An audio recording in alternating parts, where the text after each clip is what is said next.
excusez-moi, mais vraiment, mon coup est nul. C'est vraiment mal joué et je vais gagner. C'est désolant. C'est vraiment désolant, c'est rageant. Ah, il a perdu autant, là, c'est fini. Voilà. Alors, je ne peux pas dire que je sois satisfait, même si finir par une victoire. Alors, regardez ce que je vais faire. Regardez, il lui reste 4 secondes. Je vais vous montrer quelque chose qui est moralement... Qu'est-ce que vous en pensez moralement? Je veux vraiment travailler cette notion d'humiliation philosophiquement, et là, je vais l'humilier. Donc, comment humilier un adversaire qui n'a plus que 4 secondes? Eh ben, en lui donnant toutes mes pièces, et il va perdre alors il va être en position de force. C'est que parce qu'il a 4 secondes que je permets ça. Donc, regardez, je vais lui donner ma dame, en mangeant son fou. Il me reprend. Je vais lui donner mon cavalier, et là, il a perdu.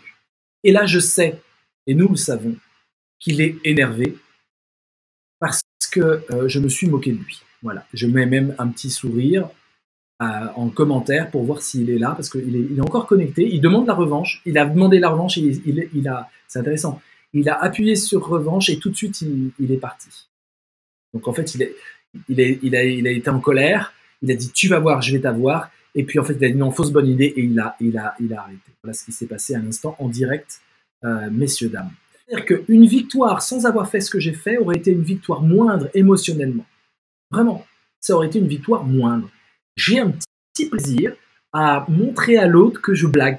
Je ne vois pas que ça comme de l'humiliation. Il n'est pas ébranlé.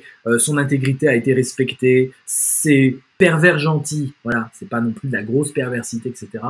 C'est une façon amusante pour moi, mais l'amusement est moralement peut-être condamnable. J'attends de voir votre analyse. C'est pas classe. On est d'accord, Alice. C'est pas classe. C'est pas du tout fair play. C'est pas classe. Il y a un petit côté sale gosse. Il y a un petit côté sale gosse. Mais écoutez, est-ce que il y a qu'à moi que ça fait plaisir? Non. C'est un truc qui fait plaisir à plein de joueurs. Et en tout cas, c'est un truc qui existe humainement. Le côté sale gosse, t'as perdu, mais je vais juste t'enfoncer un peu plus la tête sous l'eau. Et je l'ai fait volontairement avec vous pour qu'on puisse analyser ce sentiment. Ce sentiment sale gosse, ce sentiment mauvais gagnant. On parle souvent de mauvais perdant. Mais il y a aussi des mauvais gagnants. Et là, ce que je viens de faire devant vous, c'est exactement un mauvais gagnant. Je vais gagner, mais en plus, mais c'est mauvais. Moralement, c'est pas bien, c'est pas classe. On ne peut pas valider ce que je viens de faire au niveau humain. J'ai une honte à faire ça. On parlait de la honte d'avoir perdu dans le premier épisode et au début de cet épisode.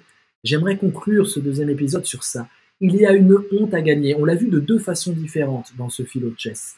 On l'a vu, j'ai honte de gagner.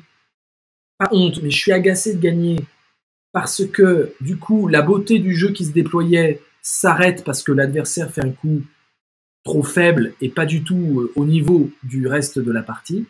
Et puis, il y a aussi la honte de gagner parce qu'on pousse le bouchon jusqu'à l'humiliation, c'est-à-dire qu'on se sert d'un jeu avec des règles précises pour amoindrir la puissance de l'autre un peu plus. Le rendre triste, non, parce que je pense pas qu'il soit triste, mais me moquer de lui. Et ça, dans le jeu vidéo, le vrai Twitch de jeux vidéo en ligne, multijoueurs des jeunes d'aujourd'hui, de ceux qui ont 18, 20 ans, 25 ans, 15 ans, ils le font tout le temps. Hein. C'est-à-dire que les parties finissent en général avec des chats et ils s'insultent. Et vous avez des gamins de 8 ans qui disent les pires insultes pour eux, et ça fait rire d'ailleurs les grands, à des adultes de 25 ans parce qu'ils sont en colère d'avoir perdu, etc. Je vous passe toutes les expressions fleuries, mais vous imaginez que ça va très vite dans les tours. Et que même des gens tout avérés, sages et calmes pètent totalement les plombs en situation de jeux vidéo. Je parle vraiment des jeux vidéo autres que le jeu d'échecs. Donc ça existe, c'est une donnée humaine d'être un mauvais gagnant.